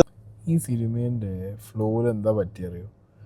മാധവ് സുരേഷിനെ വെച്ചിട്ട് നിങ്ങൾ പ്രൊമോട്ട് ചെയ്തു, ഫസ്റ്റ് ഫെയിലിയർ. സെക്കൻഡ് ഫെയിലിയർ, ഇതിൽ മാധവ് സുരേഷിന് ഡെലിവർ ചെയ്യാൻ പറ്റില്ല എന്നുള്ളത് നിങ്ങൾ ആക്സെപ്റ്റ് ചെയ്യുന്നില്ല. തേർഡ് ഹാർഷ് ഫെയിലിയർ എന്താ പറയുക? ഏറ്റവും നിങ്ങളോട് പറയുമ്പോൾ തന്നെ ഒരു ഹാർഷായിട്ട് തോന്നുന്നത്, നിങ്ങൾക്കൊരു പിണ്ണാക്കും സിനിമയെ കുറിച്ച് അറിയില്ല, പ്രൊഡക്ഷൻ സൈഡും അറിയില്ല, ഇതിൻ്റെ ക്വാളിറ്റി ചെക്ക് എങ്ങനെ നടത്തണമെന്നും അറിയില്ല, എങ്ങനെ ഒരു പ്രൊഡക്റ്റ് സക്സസ്ഫുൾ ആവണ്ട, ബ്രേക്ക് ഈവൺ ആക്കണമെന്ന് വരെ സെക്കൻഡ് സിനിമ ഇപ്പോൾ നിങ്ങൾ പഠിച്ചിട്ടില്ല എന്നാണ് പറയുന്നത്. ഇനി എന്ന് പഠിക്കും? 4-5 കോടി മുടക്കിയിട്ട് ഇങ്ങനെ ചുമ്മാ പഠിച്ചിട്ട് പോയാൽ മതി? കിട്ടട്ടെ, നിങ്ങൾക്ക് നല്ല സിനിമ കിട്ടട്ടെ. ബട്ട് എങ്കിൽ ഞാൻ പറയുന്നു, ക്രിറ്റിസിസം ആക്സെപ്റ്റ് ചെയ്യാൻ പഠിക്കണം. പൈറസി തടുക്കാൻ പറ്റുന്നില്ല നമ്മളെ സിസ്റ്റത്തിന്, എന്നിട്ടാണ് ഇനി റിവ്യൂവേഴ്സിനെ ഉണ്ടാക്കി. വേറൊരു കാര്യം, ഇതിന്റെ കഥ നമ്മൾ ഒന്നിച്ച് നമ്മൾ ആണ് ചെയ്യുന്നത്, കൂട്ടായിട്ടാണ് ചെയ്യുന്നത്. അപ്പോഴ് ശരിക്കും ഒരു ത്രില്ലർ എന്നതിൽ ഉപരി ഇത്, അതായത് നമ്മുടെ ട്രിവാൻഡ്രം സിറ്റിയിലെ, അതായത് നിയമത്തിനെ ഒന്നും അനുസരിക്കാതെ നടക്കുന്ന കുറച്ച് വ്യക്തികൾ നമുക്ക് വ്യക്തിപരമായിട്ടും അറിയാം, അല്ലാതെയും അറിയാം. ഓക്കെ, അപ്പോൾ അത്തരത്തിലുള്ള ആൾക്കാരെയൊക്കെ കുറച്ചൊക്കെ നമ്മൾ ഒബ്സർവ് ചെയ്ത് അവരുടെയൊക്കെ യഥാർത്ഥത്തിൽ അവരുടെ വീടുകളിൽ എന്താണ് നടക്കുന്നത്, ശരിക്കും നമ്മൾ പുറത്ത് കാണുന്ന കാഴ്ചയൊന്നും അല്ലല്ലോ വീട്ടിനുള്ളിൽ, അപ്പൊ അവരുടെ വീടുകളിൽ എന്താണ് നടക്കുന്നത് എന്നൊക്കെയാണ് നമ്മൾ ശരിക്കും പറഞ്ഞാൽ ഈ സിനിമയിലൂടെ നമ്മൾ പറയാൻ ശ്രമിച്ചിട്ടുള്ളത്. ഈ സിനിമേൻ്റെ കഥ ഇതിറങ്ങിയ ദിവസം തന്നെ എല്ലാ വ്ളോഗേഴ്സും വിളിച്ച് പറഞ്ഞു എന്നുള്ളതാണ് ഇങ്ങനെ പ്രശ്നം ഉണ്ടായിരുന്നത്. ഇപ്പോൾ ഈ പത്രസമ്മേളനത്തിൽ ഇയാൾ എന്ത് ചെയ്തേ? സിനിമേൻ്റെ കഥ പറയലുണ്ടായേ, അല്ല അവിടെ ഒരു നാമജപം നടത്തുന്നല്ലോ. സിനിമേൻ്റെ കഥ അങ്ങേരാണ് പറഞ്ഞു. ഏത് തിയേറ്റേഴ്സാണെന്ന് ഞാൻ പറയത്തില്ല, ബട്ട് ചില തിയേറ്റേഴ്സിൽ ഫസ്റ്റ് ഹാഫ് നമ്മുടെ ക്രൂ ബൈ കണ്ട ഷോയിൽ, അതായത് ഡയറക്ടർ ഉൾപ്പെടെയുള്ള നമ്മുടെ ക്രൂ ബൈ കണ്ട ഷോയിൽ ഫസ്റ്റ് ഹാഫ് കണ്ടു കഴിഞ്ഞ് ടെക്നിക്കൽ സ്റ്റാഫായിട്ട് പോയി സംസാരിച്ചിട്ട് സെക്കൻഡ് ഹാഫിലായിരുന്നു വിഷ്വൽ ക്വാളിറ്റിയും ഓഡിയോ ക്വാളിറ്റിയും കറക്റ്റ് ലെവലിലോട്ട് വന്നത്. ഞാൻ വീണ്ടും എടുത്ത് പറയുക, ഇത് ഇവിടെ ഞാൻ ഒരുപാട് ഡിസ്കസ് ചെയ്യത്തില്ല, പക്ഷെ തിയേറ്റർ ഓണേഴ്സായിട്ട് ഞാൻ സംസാരിക്കും. കാര്യം എനിക്ക് ഉറപ്പുണ്ട് അവരിൽ പലരും ഇത് അറിഞ്ഞുപോലും കാണത്തില്ല ഇങ്ങനെ സംഭവിക്കുന്ന ഒരു കാര്യം. അപ്പൊ ഇത് എനിക്ക് ഫേസ് ചെയ്യുന്ന ഒരു ഇഷ്യൂ ആയിട്ട് തിയേറ്റർ ഓണേഴ്സിനെ കണ്ട് ഞാൻ സംസാരിക്കുന്നുണ്ട്. കാര്യം അവരുടെ സപ്പോർട്ട് ഇല്ലാതെ ഒരു സിനിമ നടൻ എന്നുള്ള നിലയ്ക്ക് എനിക്ക് മുന്നോട്ട് പോകാൻ പറ്റത്തില്ല. സോ തീർച്ചയായിട്ടും that's also something I will be doing. ഈ നാട്ടുകാരുടെ സപ്പോർട്ടാണ് ആദ്യം വേണ്ടത്, ഗൂഗിൾ സുരേഷിനോടാണ്. ഓക്കെ, ഈ പടം, നിങ്ങളുടെ ഈ പടം ടെക്നിക്കലി അങ്ങനെ എന്തൊരു വിഷയത്തിലൂടെ തിയേറ്ററുകളിൽ പോകുന്നുണ്ടെങ്കിൽ അത് നിങ്ങൾ കൊടുത്ത ഔട്ടിൻ്റെ വിഷയമായിരിക്കില്ലേ? രണ്ടാമത്തെ കാര്യം, ഇനി അങ്ങനെ എന്തെങ്കിലും ഒരു തിയേറ്ററുകാർ വേണമെന്ന് വിചാരിച്ചിട്ട് ഇതിൻ്റെ സൗണ്ടും പരിപാടികളൊക്കെ അങ്ങോട്ടും ഇങ്ങോട്ടും ആക്കിയൊക്കെ ചെയ്തു എന്ന് തന്നെ വെച്ചു, നിങ്ങൾക്ക് അവരെ റിവീൽ ചെയ്യുന്നതിന് എന്താ അത്ര പേടി? ചാഞ്ഞ് കിടക്കുന്ന മരമാണ് റിവ്യൂവേഴ്സ് ഞങ്ങൾ തലയിൽ ഇങ്ങനെയും വന്ന് കയറാന്നുള്ള ഒരു അഹങ്കാരം നിങ്ങൾക്കൊക്കെ ഉണ്ട്, മനസ്സിലായോ? അതുകൊണ്ടാണ് നിങ്ങൾ എങ്ങനെ പടം പൊട്ടിയാലും പ്രൊഡ്യൂസറെ കൺവിൻസ് ചെയ്യാൻ വേണ്ടി നമ്മൾ മൂവി റിവ്യൂവേഴ്സിൻ്റെ തലയിൽ കൊണ്ടുവന്നിരുന്നത്. ഒരു നാറിയ പരിപാടിയാണ് ഹെയ്റ്റ് ക്യാമ്പയിനിങ്. ഞാൻ ഒരുപാട് അഗൈൻ അതിൽ ഡീറ്റെയിലിൽ പറയുന്നില്ല. അത്യാവശ്യം ഒരു ബയസ്, ഒരു ന്യൂട്രൽ പെർസ്പെക്റ്റീവില് കാണുന്ന ഏതൊരു മനുഷ്യനും എന്തുകൊണ്ടായിരിക്കും എനിക്ക് കിട്ടുന്ന ഒരു ഹെയ്റ്റ്, അതായത് ഞാൻ ഒരിക്കലും പറഞ്ഞിട്ടില്ല ഞാൻ ഒരു വലിയ പെർഫോമർ ആണെന്നോ ഒരു വലിയ നടനാണെന്നൊന്നും ഇതുവരെ ആരുടെ പറഞ്ഞിട്ടില്ല. ഞാൻ ഈ മേഖലയിൽ ഒന്ന് പഠിച്ച് എന്റെ പണി ചെയ്തു പോകാൻ നോക്കുന്ന ഒരാളാണ്. ആ എന്റെ സിനിമയെ പോലും പല പല രീതിയില് സെൻസ് ഇല്ലാത്ത രീതിയിലൊക്കെ പറയുമ്പോൾ വി ക്യാൻ അണ്ടർസ്റ്റാൻഡ് ഒരു പരിധിക്കുള്ളത് എവിടെന്നാ വരുന്നതെന്ന്, രാഷ്ട്രീയപരമായിട്ടോ അല്ലെങ്കിൽ വേറെ കാരണം കൊണ്ടോ പേഴ്സണലായിട്ടോ ഒക്കെ ആയിരിക്കും. അത് എന്നെ പറയുമ്പോഴത്തേക്കും എന്റെ ജോലിയെ മാത്രമല്ല എഫക്ട് ചെയ്യുന്നത്. ഇതേപോലെ സ്വന്തം കാശ് മുടക്കി ഒരു സിനിമ എടുത്ത പ്രൊഡ്യൂസറിനെയും, അദ്ദേഹം വേറെ ആളെ പറ്റി പറയാനാണെങ്കിൽ ഇതിന്റെ director almost 3-4 years of his life ഈ ഒരു സ്ക്രിപ്റ്റിന് വേണ്ടി മാറ്റി വെച്ചിട്ട് അത് ഇത്രയും കഷ്ടപ്പെട്ട് എക്സിക്യൂട്ട് ചെയ്ത് കൊടുത്തു. സിനിമ ഇറങ്ങിയ അതിന്റെ അടുത്ത ദിവസം തന്നെ കാണാത്ത ഒരു റിവ്യൂ ഇടുന്നു. ഇൻ എവറി വേ അവരോടത് ഫെയർ അല്ല. പടം കാണാതെ റിവ്യൂ ആരെങ്കിലും ഇട്ടിട്ടുണ്ടെന്നുണ്ടെങ്കിൽ ഞാൻ അതിനൊരിക്കലും സപ്പോർട്ട് ചെയ്യില്ല. ഓക്കെ, ഫസ്റ്റ് ഹാഫ് റിവ്യൂ, പടം കാണാതെ റിവ്യൂ ഞാൻ ഒരിക്കലും സപ്പോർട്ട് ചെയ്യില്ല. അങ്ങനെയുള്ളവരുണ്ടെന്നുണ്ടെങ്കിൽ നിങ്ങൾ മെൻഷൻ ചെയ്തോ അല്ലെങ്കിൽ പറഞ്ഞാൽ മതി. അത് നമുക്ക് വേണമെങ്കിൽ അവരോട് സംസാരിച്ചിട്ട് എന്തുകൊണ്ടാണ് അങ്ങനെ ചെയ്തതെന്നുള്ളതൊക്കെ ചോദിച്ചിട്ട് അങ്ങനത്തെ സാധനങ്ങളൊക്കെ പേഴ്സണലി അതങ്ങനെ നമ്മളെ കൂട്ടത്തിൽ നിന്ന് തന്നെ ഒഴിവാക്കണം എന്നുള്ളൊരു മൂഡാണ് ഞാൻ പറഞ്ഞത്. അങ്ങനെ ആരെങ്കിലും ഉണ്ടെങ്കിൽ മാധവ് സുരേഷിന് തന്നെ നന്നായിട്ട് അറിയാം is not worth for 4 or 5 crore movie. സ്വന്തം അയാൾ അങ്ങനത്തെ ഒരു അത്രയും എസ്റ്റാബ്ലിഷ്ഡ് ആയിട്ടില്ല എന്നല്ല, അഭിനയിച്ച് തുടങ്ങുന്നതിൻ്റെ മറ്റേ പിച്ച വെച്ചുകൊണ്ടായിരിക്കുന്നത്, മുട്ടിലഴിഞ്ഞുകൊണ്ടായിരിക്കുന്നത്. It take lot of time. അങ്ങനെ അറിയാമെന്നുണ്ടെന്നുണ്ടെങ്കിൽ എന്താണ് മാധവ് സുരേഷ് ആദ്യം ചെയ്യേണ്ടത്?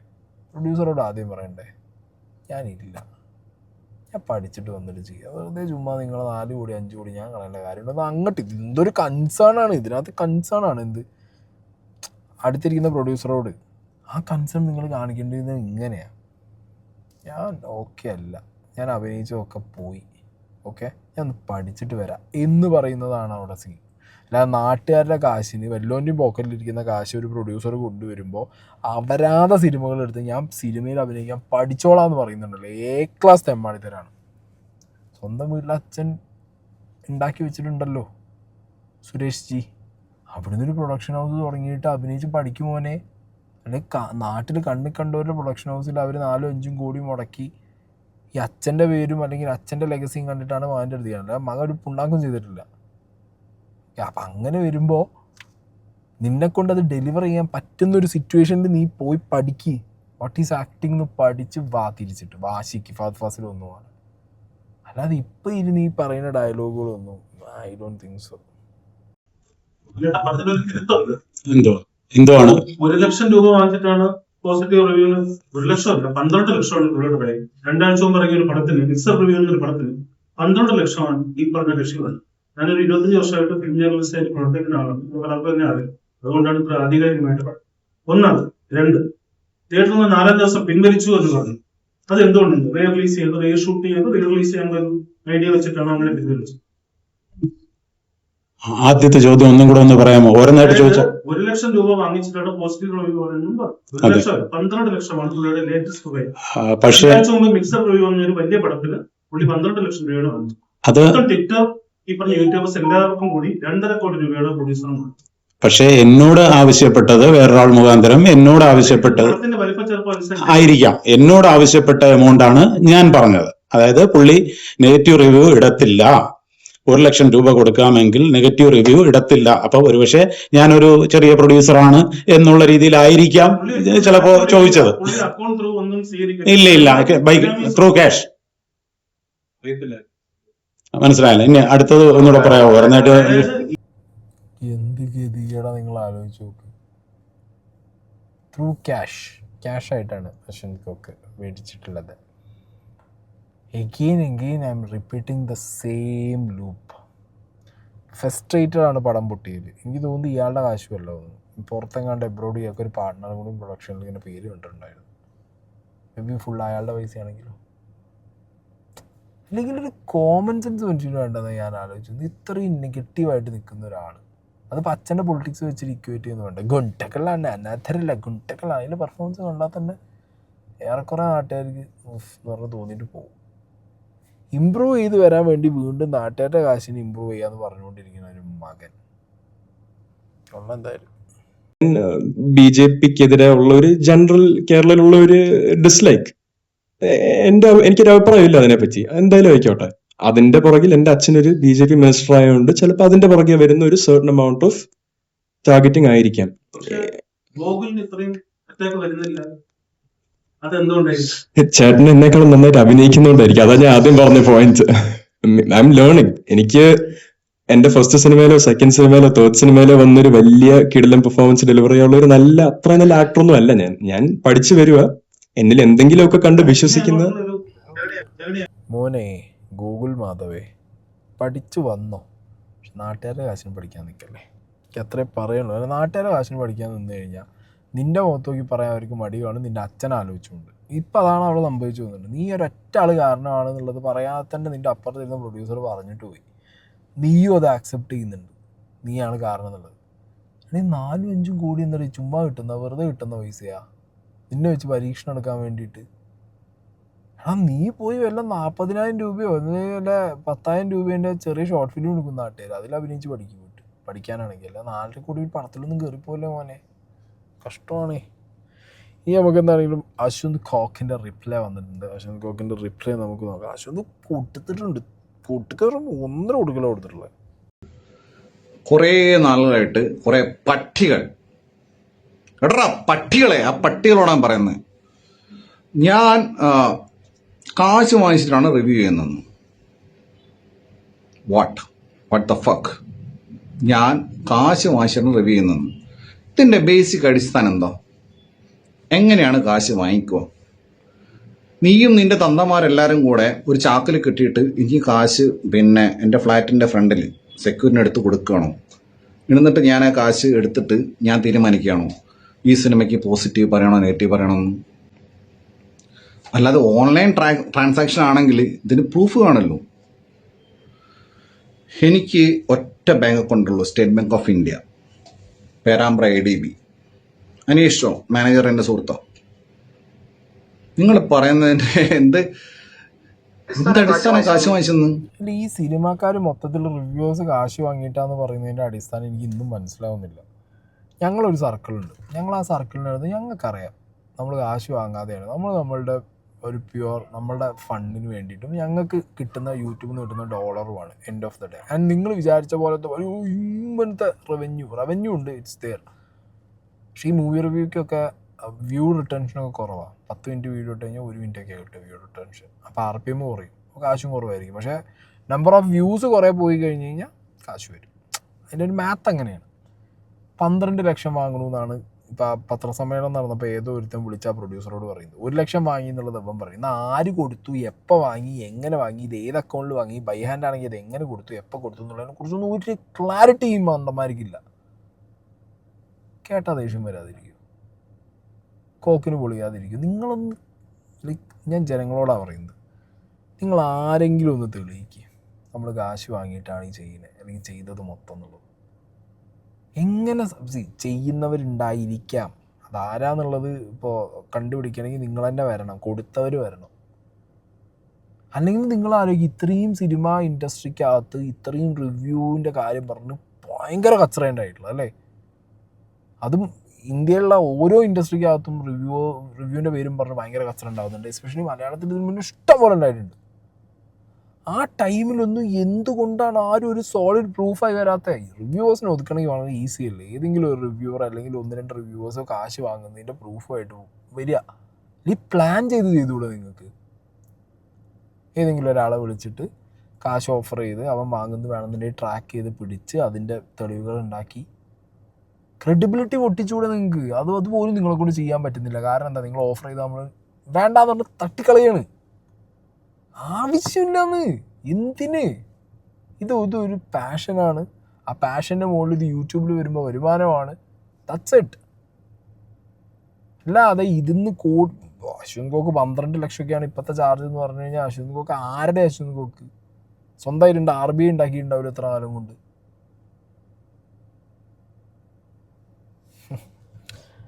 ഒരു പീസും കൂടി വെക്കേഷൻ്റെ വീഡിയോ ഉണ്ട്.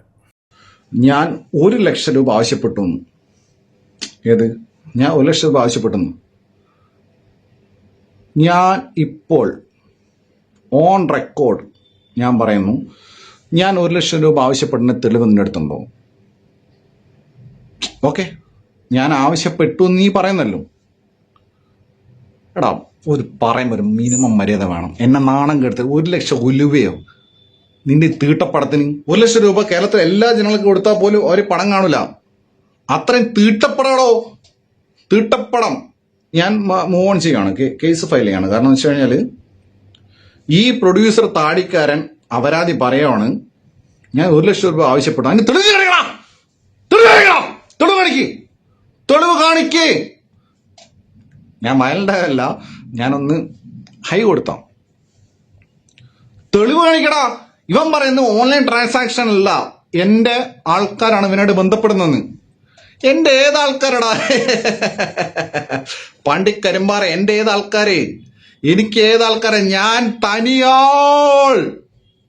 കോമൻസ് ഇടുന്ന പട്ടികളെ ഞാൻ എന്താണ് ബ്രൊമാൻസിന് പൈസ വാങ്ങിച്ച്, അതിരടിക്ക് പൈസ വാങ്ങിച്ച്, സൈല അനന്തൂരിന്റെ പൈസ വാങ്ങിച്ച്. സൈലത്തിൽ അനന്തൂർ എനിക്കറിയാം, അനന്തൂർ എന്നെ അറിയാം. എടോ ഞാൻ പൈസ, എടോ എനിക്ക് എത്ര പൈസ ആവശ്യമില്ലടോ. ഞാൻ വെല്ലുവിളിക്കാണ്. നീ ഇന്ന് എടാ താടി വെച്ച അട്ടാസിന്റെ പ്രൊഡ്യൂസറെ, എടാ മാധവ് സുരേഷ്, സുരേഷ് ഗോപിന്റെ മോനെ, നിന്നോടും പറയാണ്, മാധവ് സുരേഷ് എന്ന് പറയുന്ന സുരേഷ് ഗോപിന്റെ മോനെ നിന്നോടും പറയാണ്, നീ ഇന്ന് ഇന്റർവ്യൂ ന്യൂസ് എയ്റ്റിൽ പറഞ്ഞില്ല ഞാൻ 1 ലക്ഷം പോയി വാങ്ങിയെന്ന്. എവിടെയാണോ തെളിവ്? തെളിവ് കാണിച്ചു പറയടാ, തെളിവ് കാണിച്ചു പറയടാ. അംഗമട്ടഹാസം എന്ന് പറഞ്ഞ സിനിമ, എടാ മാധവ് സുരേഷ് നാണം ഉണ്ടെങ്കിൽ നീ നിനക്ക് എവിടുന്നാടാ തെളിവ് കിട്ടിയത്? ഞാൻ പൈസ വാങ്ങിച്ചത് എവിടെയാണ് പൈസ വാങ്ങിച്ചത്? പറയടാ മാധവ് സുരേഷ്. നിന്റെ ഏട്ടനുണ്ടല്ലോ ഗോകുൽ സുരേഷ്, പുള്ളിയുടെ പഠനത്തിനൊക്കെ എത്ര ഞാൻ മാന്യമായിട്ട് എത്ര എനിക്ക് ഇഷ്ടപ്പെട്ട പോസിറ്റീവ് റിവ്യൂ എടുത്ത ആളാണ് ഞാൻ. നിന്റെ അച്ഛന്റെ സുരേഷ് ഗോപിയുടെ ഏറ്റവും വലിയ ഫാനായിരുന്നു ഞാൻ ഒരു കാലത്ത്, അറിയോ? ബടാ ദോസ്തൊക്കെ ഫസ്റ്റ് ഷോ കണ്ടവണ ഞാൻ. ടൈഗർ, ഇദ്ദേഹം തിരിച്ചു ടൈഗർ ഫസ്റ്റ് ഷോ കണ്ട ഞാൻ. ചിന്താമണി കൊലക്കേസില് ടോട്ടൽ ഡിസ്ട്രക്ഷൻ എന്ന് പറയുമ്പോ കയ്യടിച്ചവണ ഞാൻ. നിന്റെ അച്ഛന്റെ ഫാനാണ് ഞാൻ. I challenge you, I dare you, I double dare you. ഞാൻ പൈസ വാങ്ങിയതിന് എന്തെങ്കിലും കണക്ക് കാണിച്ചു തന്നാൽ ഈ പണി ഞാൻ നിർത്തും. ഈ റിവ്യൂടല് ഈ സോഷ്യൽ മീഡിയ നിർത്തിയിട്ട് ഞാൻ മറ്റേ VD സതീശൻ പണ്ട് പറഞ്ഞ പോലെ വനവാസത്തിന് പോകും. ഞാൻ കളിക്കുന്നുള്ളൂ നീയൊക്കെ. ഞാനൊക്കെ ഇത്ര ഇവിടെ ഹൈഡ്രോളിക് ഞാനൊക്കെ തമ്മിൽ പല പ്രശ്നങ്ങളുണ്ട്, പക്ഷെ അതൊക്കെ മാന്യത ഉണ്ടായിരുന്നു. ഹൈഡ്രോളിക് ആൺകുട്ടിയായിരുന്നു. ഇതുപോലെ അനാവശ്യ സാധനം വലിച്ചടിച്ചിട്ടില്ല. ഗൂഗിളിന്റെ മനസ്സിലായോ? ക്രിയേറ്റർ സ്റ്റുഡിയോക്കാർ നോക്ക് എൻ്റെ വരുമാനം എത്രയാണ്, മനസ്സിലായടാ? നീ മറ്റേ GT വാങ്ങിച്ച് അച്ഛൻ്റെ ചില GT വാങ്ങിച്ച് EMI അടിച്ച് നടക്കുന്നതല്ലേ നീ മോനെ? പീക്ക് സാധനം. അതായത് ഇവരുടെ ഈ അന്തമട്ടഹാസം എന്താ ആ സാധനം ഉണ്ടല്ലോ, അംഗമട്ടഹാസത്തിനേക്കാൾ ത്രില്ലിംഗ് ആണ്, അല്ലെങ്കിൽ അതിനേക്കാൾ മാസ സാധനമാണ് ഇത്. ഇപ്പം അശ്വന്ത് ഗോക്കിൻ്റെ ലാസ്റ്റ് വീഡിയോയിൽ പറഞ്ഞു വെച്ച പല കാര്യങ്ങൾ സീരിയസ്ലി മാൻ, ഞാനും പറയുകയാണ്. ഞാനൊക്കെ ഏതെങ്കിലും രീതിക്ക് സിനിമ റിവ്യൂവിൻ്റെ പേരിൽ ഒരു രൂപ മേടിച്ചിട്ടുണ്ടെന്നുണ്ടെങ്കിൽ നിങ്ങൾ പറ. എപ്പോഴും ഇന്ത്യക്ക് എഫേർട്ട് എന്താ പറയുക, ഞാൻ പലപ്പോഴായിട്ട് പ്രൊഡ്യൂസർമാരോടും ഡയറക്ടർമാരോടും ആക്ടേഴ്സിനോടൊക്കെ സംസാരിക്കുന്ന സമയത്ത് പറയാറുണ്ട്, ഇതൊരു കോ എക്സിസ്റ്റ് ചെയ്യേണ്ട പ്ലേസാണ്. നമ്മൾ പറയുന്ന റിവ്യൂസ് നമ്മുടെ ഒപ്പീനിയനാണ്. ആ ഒപ്പീനിയൻ്റെ അകത്ത് ഇപ്പോൾ ഏതെങ്കിലും തരത്തിൽ നിങ്ങൾക്കത് വിഷമമായി സങ്കടമായി എന്നുണ്ടെങ്കിൽ you can tell us. Okay, അല്ലാതെ നിങ്ങൾ വന്നിരുന്ന് നമ്മളോട് ഇത് പറയണം അത് പറയണം പഠിപ്പിക്കേണ്ട കാര്യമില്ല. ഇനിയിപ്പോൾ നിങ്ങൾക്ക് എന്തെങ്കിലും ജെന്യുവൻ ആയിട്ടുള്ളൊരു സീനുണ്ട് അല്ലെങ്കിൽ ജെന്യുവൻ ആയിട്ടൊരു സ്കീം, ഇപ്പോൾ എത്രയോ പടങ്ങൾ ഞാൻ കണ്ടിട്ട് ഞാൻ റിവ്യൂ ചെയ്യാതിരുന്നിട്ടുണ്ട്, ഞാൻ ഒപ്പീനിയൻ പറയാതിരുന്നിട്ടുണ്ട്. എത്രയോ സിനിമകൾ ഞാൻ കാണാൻ പോകാതിരുന്നിട്ടുണ്ട്. ടോപ്പ് പ്രൊഡ്യൂസേഴ്സും ഡയറക്ടേഴ്സും നടന്മാരും വിളിച്ച് പറഞ്ഞിട്ട് സിനിമ കാണാൻ പോകാതിരുന്നുണ്ട്. കാരണം എന്താ, കണ്ട റിവ്യൂ പറയുന്നുള്ളത് കൊണ്ട് അവർക്ക് ഓൾറെഡി അറിയാം ആ പ്രൊഡക്റ്റ് മോശമാണ്. അപ്പോൾ നമ്മൾ റിവ്യൂ പറഞ്ഞിട്ട് ഇനി ഒന്നും കൂടി താഴണ്ടെന്ന് വിചാരിച്ചിട്ട് അവരെന്ത് ചെയ്യും, നമ്മളോട് റിവ്യൂ പറയില്ലേ നിങ്ങോട്ട് റിക്വസ്റ്റ് ചെയ്യും. വലിയ വലിയ പേരുകളാണ്, ഇൻഡസ്ട്രിയിലെ ടോപ്പ് പേരുകൾ. പിന്നെ ഈ സിനിമയുടെ ഒരു ഏറ്റവും വലിയൊരു ഡ്രോബാക്ക് ഞാൻ പറഞ്ഞുതരാം. ഇതിൻ്റെ പ്രൊമോഷൻ ടൈമിൽ ഈ മാധവ് സുരേഷിന് PR അടിക്കാൻ വേണ്ടിയിട്ടാണ് ഇതിൻ്റെ മാക്സിമം PR നടന്നിട്ടുള്ളത്. ഇപ്പം എൻ്റെ അടുത്തേക്കൊക്കെ ഒരു പേഴ്സണൽ സാധനം വന്നിട്ടുണ്ടായിരുന്നു, മാധവ് സുരേഷിൻ്റെ ഒരു ഇൻ്റർവ്യൂ. മനസ്സിലായോ? ഈ നിങ്ങൾ നോക്കിയോ, മറുനാടനിൽ ഇൻ്റർവ്യൂ വന്നത് മാധവ് സുരേഷിൻ്റെ ഈ സിനിമേൻ്റെ ഗ്യാപ്പിലാണ്, ഇതിറങ്ങുന്ന സമയത്താണ്. അങ്ങനെ കുറേ സ്ഥലങ്ങളിൽ മാധവ് സുരേഷിൻ്റെ വെളുപ്പിക്കൽ ഇൻ്റർവ്യൂ ഇഷ്ടം പോലെ നടന്നിട്ടുണ്ട്. അതൊരു ബ്രാൻഡ് ആക്കണം, അല്ലെങ്കിൽ വെളുപ്പിച്ച് കൊടുക്കണം, അല്ലെങ്കിൽ ഒരു പാവം എന്നുള്ളൊരു ഇമേജ് ഉണ്ടാക്കണം. ഇതൊന്നും അല്ല സിനിമയിൽ എക്സിസ്റ്റ് ചെയ്യണമെന്നുണ്ടെങ്കിൽ അതിൻ്റെ ക്രൈറ്റീരിയ എന്ന് പറയുന്നത്. അഭിനയിക്കാൻ പറ്റണം, അല്ലെങ്കിൽ നാട്ടുകാർ കൺവിൻസ് ആവുന്ന രീതിയിൽ, മോസ്റ്റ് മെജോറിറ്റി കൺവിൻസ് ആവുന്ന രീതിയിൽ ഒരു റോൾ ചെയ്തിട്ട് പോകാനുള്ള കപ്പാസിറ്റി വേണം. അതിന് എഫേർട്ട് ഇടണം. അത് മാധവ് സുരേഷ് ഇട്ടേ പറ്റൂ. അല്ലാതെ പത്രസമ്മേളനത്തിൽ പ്രൊഡ്യൂസറെയും വേറെ ആളെയും വിളിച്ചൊപ്പം ഇരുത്തിയിട്ട് ഞാൻ പങ്ക്ച്വലായിട്ട് ഞാൻ സെറ്റിൽ വരും, I'm very punctual, I'm very workaholic. No, end result is what. സ്ക്രീനിൽ നാട്ടുകാർ നിങ്ങളെ മുഖത്ത് ഇങ്ങനെ നോക്കി നിൽക്കുന്ന സമയത്ത് ഒരു വികാരം ഇല്ലാതെ കുണ്ടക്കളാണ് അന്നാത്തരല്ല എന്ന് പറഞ്ഞ് നിന്ന് കഴിഞ്ഞാൽ നാട്ടുകാർ ട്രോളും. അത് ഇനി എത്ര ലെഗസി ഉള്ള അച്ഛൻ്റെ മകനാന്ന് പറഞ്ഞിട്ടും കാര്യമില്ല. നാട്ടുകാർ ലെഗസി അവിടെ വാഴയ്ക്ക് കുഴികുത്തി മൂടാൻ പറയും. എഫേർട്ട് ഇടണം. ലൈക്ക് ഫഹദ് ഫാസിൽ, ലൈക്ക് ദുൽഖർ സൽമാൻ ഒക്കെ നെപ്പോസാണ്. എഫേർട്ട് ഇട്ടവർ കയറി വന്നു. എന്തിന് മോഹൻലാൽ, പ്രണവ് മോഹൻലാൽ ഇത്ര സമയം എടുത്തിട്ട് ഈ പ്രണവിനൊക്കെ ഡൈസറയിലൊക്കെ കൊടുത്ത പെർഫോമൻസ് വരാൻ വേണ്ടി ആൾ എത്ര സ്ട്രഗിൾ ചെയ്തു, എത്ര സമയം എടുത്തു. എത്ര ഈ ഒന്നും പറയുന്നില്ല. എന്താ അറിയോ, മാധവ് സുരേഷിനൊക്കെ ആരോഗ്യം നോക്കിയോ പറഞ്ഞു കൊടുത്തിരിക്കുക, you are too good man, you are improving well എന്നൊക്കെ. ഒന്നും ഒരു പിണ്ണാക്കുമില്ല. ദാരിദ്ര്യ ശോകമാണ് ഉള്ള കാര്യം പറയാം. ദാരിദ്ര്യ ശോകം. നന്നാവണം. പക്ഷെ അതൊരു ബ്രേക്ക് എടുത്ത് പോയിട്ട് ഇപ്പോൾ മാധവ് സുരേഷ് ഒരു ബ്രേക്ക് എടുത്തത് കൊണ്ട് മാധവ് സുരേഷിൻ്റെ വണ്ടിക്ക് EMI അടയ്ക്കാൻ പറ്റാത്ത രീതിയിൽ അച്ഛൻ തുഴഞ്ഞു പോയി, അല്ലെങ്കിൽ വീട്ടിൽ അരി വെവാത്ത രീതിയിൽ, അരി കിട്ടാത്ത രീതിയിലാവുന്നില്ലല്ലോ. അപ്പോൾ യു ഹാവ് ദാറ്റ് ലക്ഷറി. പറഞ്ഞു തരാൻ ആളുണ്ട്, സ്ഥലങ്ങളറിയാം, പോയി പഠിക്കുക. സിനിമ തന്നെയാണ് മുന്നോട്ട് നോക്കണമെന്നുണ്ടെങ്കിൽ പിന്നെ പഠിക്കുക അങ്ങോട്ട്. ഓക്കെ. പിന്നെ ഈ പ്രൊഡ്യൂസറോട് അറിയുള്ളൂ, പൊന്നളിയ നിങ്ങൾ എന്തിനാണ് വല്ലവൻ്റെ ബാക്കിക്കുന്നത്, ആ പ്രൊഡക്റ്റ് പോരാ, 5 പൈസക്കില്ല. അപ്പോൾ ആ സാധനം ഇനി മിനിക്ക് തട്ടിക്കൂട്ടി രണ്ടാമത് കൊണ്ടുവന്നാൽ വീണ്ടും ചീത്തപ്പേരാവുന്ന എനിക്ക് ഉള്ള കാര്യം പറയും. ഇനി അടുത്തൊരു പടം, 3ാമത്തെ പടം എടുക്കുകയാണെന്നുണ്ടെങ്കിൽ അത്യാവശ്യം അഭിനയിക്കാൻ പറ്റുന്ന ഒരാൾ, നാട്ടുകാർ ആക്സെപ്റ്റ് ചെയ്യുന്ന രീതിയിലുള്ളൊരു സ്ക്രിപ്റ്റ്, അതൊരു തരം ഫോർമുലയാണ്. അതുണ്ടാക്കാൻ ആദ്യം സ്വയം ഇരുന്ന് വർക്കൗട്ട് ചെയ്ത് എക്സസൈസ് ചെയ്ത് പഠിച്ചതിന് ശേഷം ഒരു പടം എടുക്കുക. ഓക്കെ. എന്നിട്ട് മതി 1 ലക്ഷം രൂപ വാങ്ങിയേന്ന് പറഞ്ഞ കരച്ചിലും അതിൻ്റെ പരിപാടികളൊക്കെ. ഞാൻ നോക്കുമ്പോൾ ചാനലൊക്കെ ന്യൂസ് 18 ഏറ്റെടുത്തിട്ട് ഈ സാധനം വെക്കുന്നുണ്ട്. ഇതേ ന്യൂസ് 18 കുറച്ച് മാസങ്ങൾക്ക് മുമ്പ് ഈ മാധവ് സുരേഷിനെ ട്രോളി വിട്ടത്. റോഡിൽ എന്തോ ഒരു ആക്സിഡൻ്റ് ആയി, വണ്ടിക്കാരനായിട്ട് കച്ചറുണ്ടായി എന്ന് പറഞ്ഞ് അതിൻ്റെ ഫോട്ടോ വരെ വെച്ചിട്ടുള്ളത് അനാഥരല്ല, ഗുണ്ടകളാണ് എന്ന് തമ്മിലിട്ട ആൾക്കാരെ ന്യൂസ് 18 ന്യൂസ് ചാനൽസ് ആണെങ്കിലും അപ്പം കണ്ടവനെ അപ്പാന്നേ വിളിക്കും. അതിനപ്പുറത്തേക്കില്ല. അവർക്ക് ഒരു സംഗതി വിറ്റ് പോകണം, അവരതിനുള്ള പരിപാടികൾ നോക്കും, അവർ മുന്നോട്ട് ചെയ്യും. ഞാൻ അവരോടൊരു കുറ്റം പറയുന്നില്ല അവരെ, കാരണം അവരുടെ മെയിൻ പരിപാടി ഇതാണ്, അവരത് ചെയ്തുകൊണ്ടിരിക്കും. എന്നാൽ മനുഷ്യന്മാരായ നിങ്ങൾ ആലോചിക്കണം, എല്ലാവരും ഒക്കെ ഒരുപോലെ തന്നെ ഇടുക. ആരും അങ്ങനെ വലിയ നന്മമരങ്ങളും പുണ്യാളന്മാരൊന്നും ഇല്ലല്ലോ. എല്ലാവരും എക്സിസ്റ്റൻസ് ആണ് മാറ്റേഴ്സ്. നമ്മളെ എക്സിസ്റ്റൻസിന് മറ്റേ കട്ടക്കിൽ കത്തി വെക്കുന്ന പരിപാടി നമ്മൾ ചെയ്യില്ല കാശ് മേടിച്ചിട്ട്. ഓക്കെ. ഞാൻ പറഞ്ഞില്ല, എൻ്റെ സർക്കിളിൽ ആരും ചെയ്യില്ല എന്നുള്ളതാണ് എൻ്റെ വിശ്വാസം. ഷസാമാണെങ്കിലും, കോക്കാണെങ്കിലും, ഉണ്ണിയാണെങ്കിലും, തിരുവനന്തപുരം ആണെന്നുണ്ടെങ്കിലും, റീലോഡാണെങ്കിലും, ആദിത്യൻ ചെറ്റൂർ, നമ്മളെ കിഴി, സിജോ, അങ്ങനെ കുറേ പേര് നമ്മുടെ സർക്കിളിൽ, ലെങ്സ്മാൻ, സുധീഷ് ഏട്ടൻ, നമ്മുടെ സർക്കിളിൽ FRK, നമ്മളെ സർക്കിളിലുള്ള ആരും ചെയ്യുന്നുള്ളത് ഞാൻ വിശ്വസിക്കുന്നില്ല. എഗെയിൻ ഞാൻ പറയുന്നു, നിങ്ങൾക്ക് എന്തെങ്കിലുമൊക്കെ തെളിയിക്കാൻ പറ്റുമെങ്കിൽ സിനിമാക്കാരെ തെളിയിച്ച് കാണിച്ചുക റിവ്യൂവേഴ്സിനെതിരെ, അപ്പം നോക്കാം.